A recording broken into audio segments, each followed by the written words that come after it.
All right, today on Make It Take It Outdoors, we're going back to that Raging Bladed Jig, and I think we finally got it down. Stay tuned. All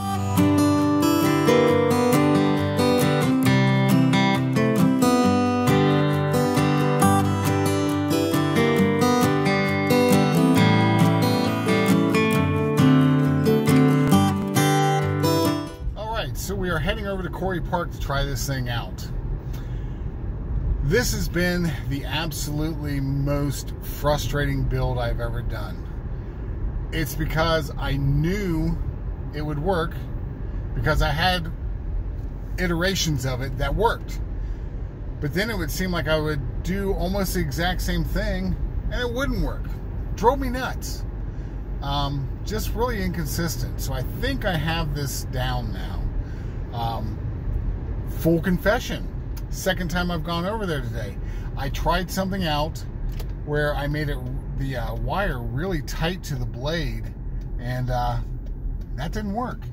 What I think is happening there is the blade's so tight up against the wire, it doesn't have any wiggle room, and you need that wiggle room. So I think I have it down now where I'm going to be able to give it enough wiggle room so the vibration can happen, yet it's going to be tight enough that it'll transfer to the wire, which automatically puts it to the skirt and the trailer.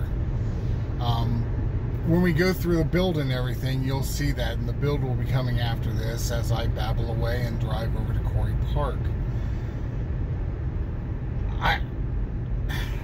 I think one of the best things I've done with this is just bit the bullet and bought some sheet metal and some tin snips. It's not like they were expensive or anything. I just didn't want to do that. But I think it's going to be a kind of a game changer. The French blade, because of the curve, the concave surface and everything, I just couldn't get a good line of holes right down the middle. And a lot of it is because the punch I would use to, ding and drill through would slide all over on that smooth chrome surface. That, and with the concave surface and being smooth, it would just wiggle. So we'll see. One more confession on this. I haven't made any videos lately because I've been so frustrated with this build, and that's one of the reasons, like I said before, I bit the bullet and bought some sheet metal. So hopefully this will work out, and we'll show you how to do the build, and we'll get back to making a little bit more simpler builds and a better schedule.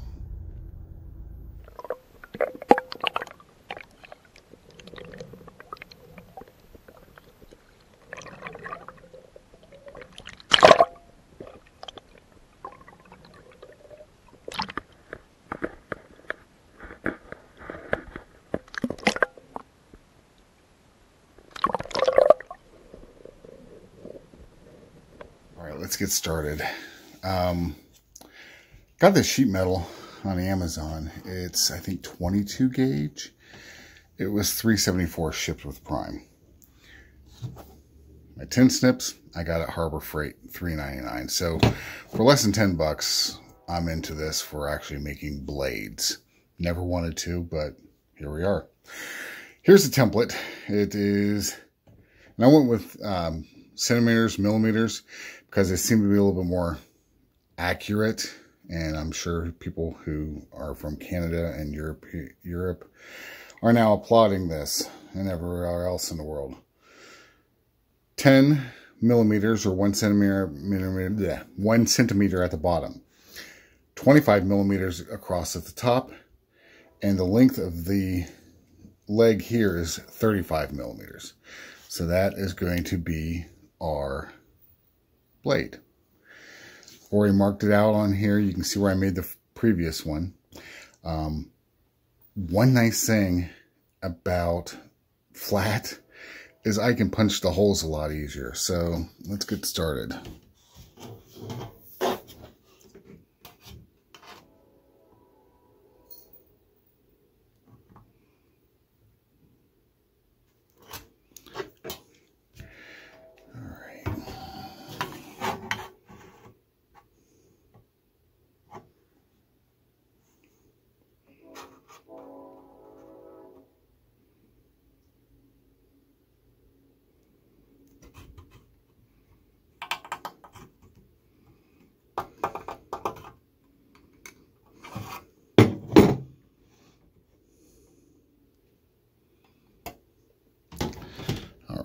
Got our blade.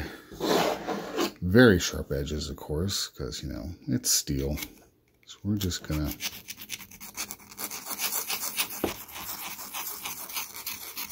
try to take care of those. File down the corners a little bit. And I won't bore you with this. Now, you'll notice that when you cut with tin snips, it tends to twist the metal a little bit. So I bought a rubber mallet. Just to flatten this out. That's better. All right, so we've got our center line. I've got a 1/4 ounce sinker here that I have sawed down to the middle. So we're just going to slide that on here so we can get a feel for where it's going to rest.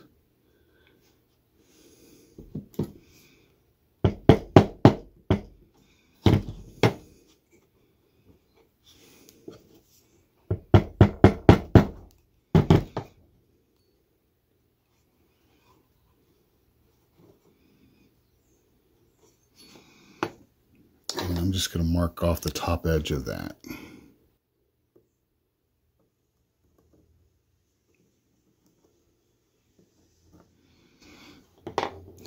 Because I want to work with this blade flat on the surface without that sinker on there. So,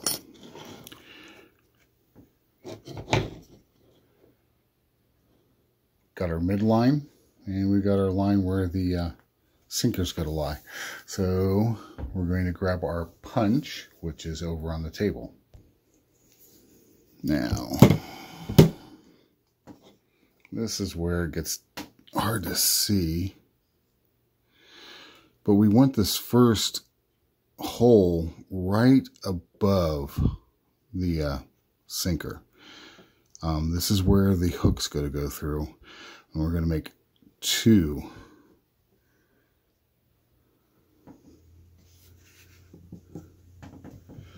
So I got the punch there. You can see the little indentation there. And the next one's go a little bit above it. Just a hair above that. Because when you drill the holes, obviously they take up a little space and you want to have enough metal in between to provide some strength. This is another part and another reason I went to flat metal instead of the French blades. It's a lot easier to see what you're doing.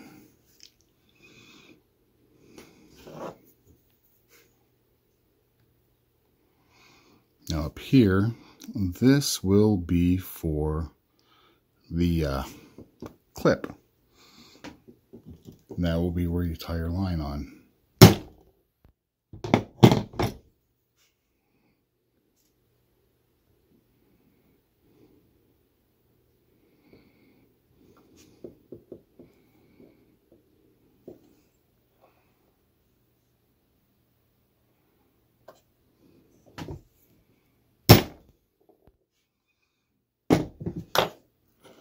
Sorry, I moved everything down. All right, so these two I'm going to drill out with a smaller drill bit than these two up here, because these I have to get that clip through. And these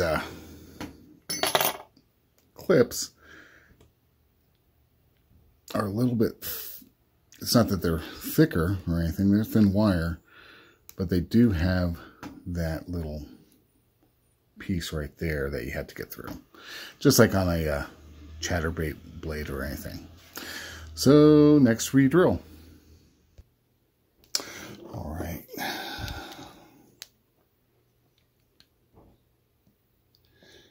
this is, I believe, a 1/16 bit. 1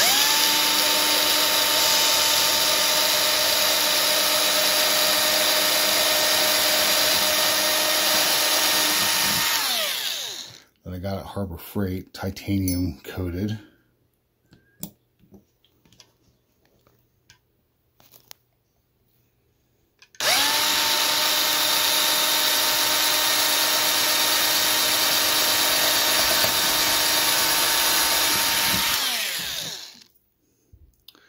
All right, got the first 2 holes made.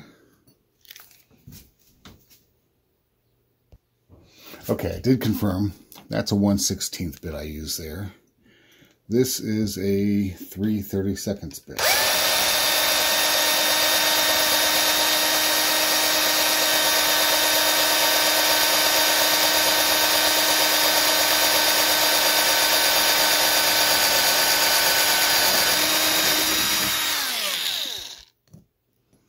So 1 hole.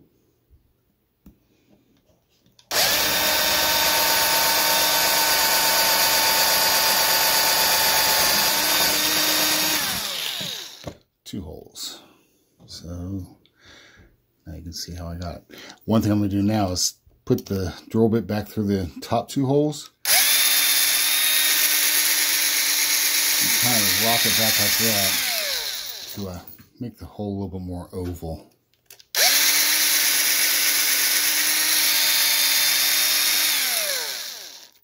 All right, so there is the blade. All right, so what I've done is been a U-shaped wire here, and the long piece is going to go through the bottom hole, shorter piece through the top. They're going to fit right in there. Now, one thing I've been trying to do is get this a little bit closer, but I'm finding that if you get it too tight, it doesn't give it room to vibrate. So I'm going to bend it over just like that. We still have plenty of room for it to move. Again, this is the shorter top piece, and I'm just going to wrap it around that lower leg once. That's all you need. You don't need a whole lot more than that. You have a fish that breaks that, you need a bigger boat.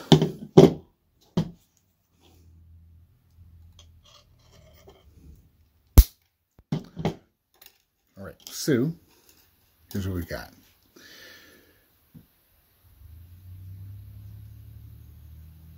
You can see it has a little bit of play, but it's still going to transfer that vibration through the wire.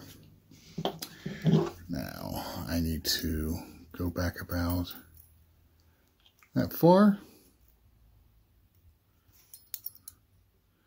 And we're going to bend this straight towards us, which would be down as far as the lure is concerned. See how that is? And this is just like on my other builds. Take that spinnerbait hook, slide it right up on that wire, right into that bend. And now we're going to grab the bend and the hook, and we're going to wrap it around.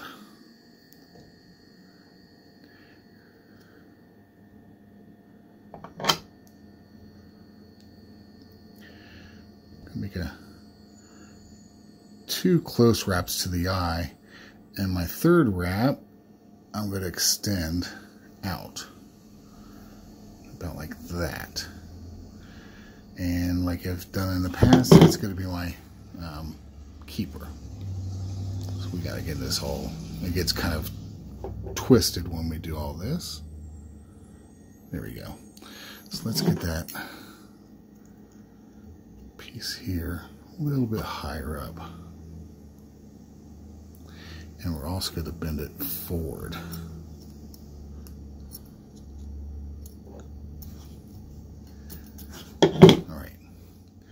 So that's what we have.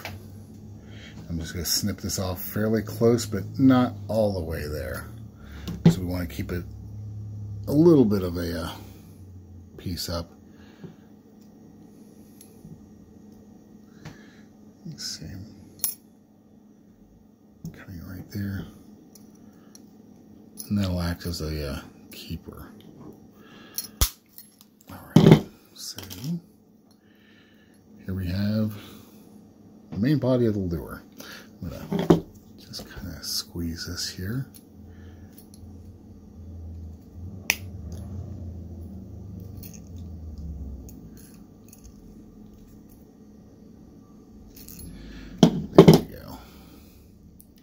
All right, so next I'm gonna add that skirt, just another pre-made white skirt. Gotta love my neighborhood. Longer end is going to go towards the front, so I need to take the hook down through and forward. We're gonna get it over the top of that keeper and slide it on up. So we're not forced clear up to the blade. We got a little room there because of that, the way we did this bend here. Now, one of the problems I had before was I could add a skirt or I could have a trailer, but I couldn't have both. This design lets me do both. So these are one of my favorite trailers. It's a swim craw. I found these in white, and since I'm doing a white one today, I thought it'd be perfect. So we're just gonna feed it right up there and out. Right now, it's spring 2021. If you have a Rural King in your area, check them out. I got packs of 5 of these from Big Bite Baits for $1, and that's a pretty incredible deal. They're made for Big Bite Baits by a company in Georgia. Cabela's also has them, and you also find them on eBay. Just look up Swimming Craw, or Lure Parts Online also carries them. All right, so pretty much we're almost done. I'm going to add that weight now, that 1/4 ounce that I split, and I already kind of crushed it down one time. But what I need to do is just get it on there. That's pretty good. But I am going to add a drop of super glue. Now, we all know how super glue and I get along, so let's hope this actually works and I don't get stuck to the bait.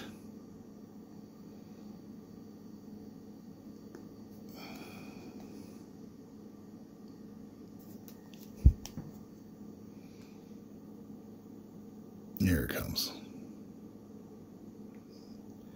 Don't need a lot on there because when I squeeze that lead down, it's going to spread out.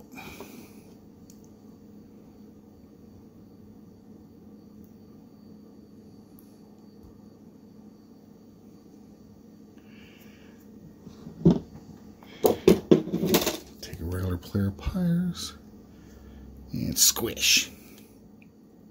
We go squish a lot.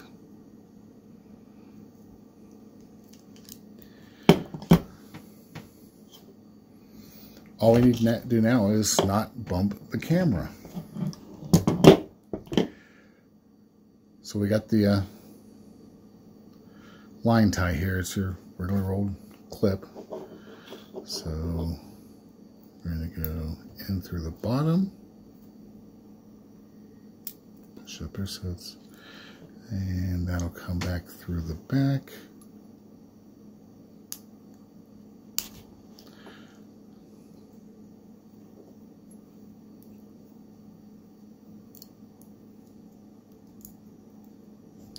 So now we're through there, and because I have fat fingers, I usually use my needle nose pliers to go ahead and clip that.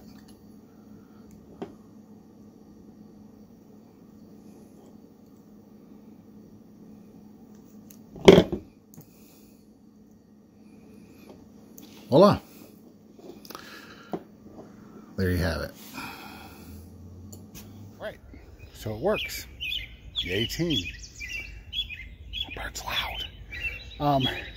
So one thing I did notice is that when it hits the water, I let it sink down. I do have to get a little bit of pop to really get the blade vibrating and everything, but that's not a big deal at all. Just wish I would have caught a fish, but you know, right now I haven't had much luck lately.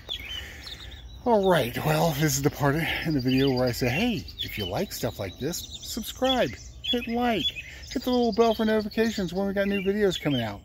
In the meantime, tight lines.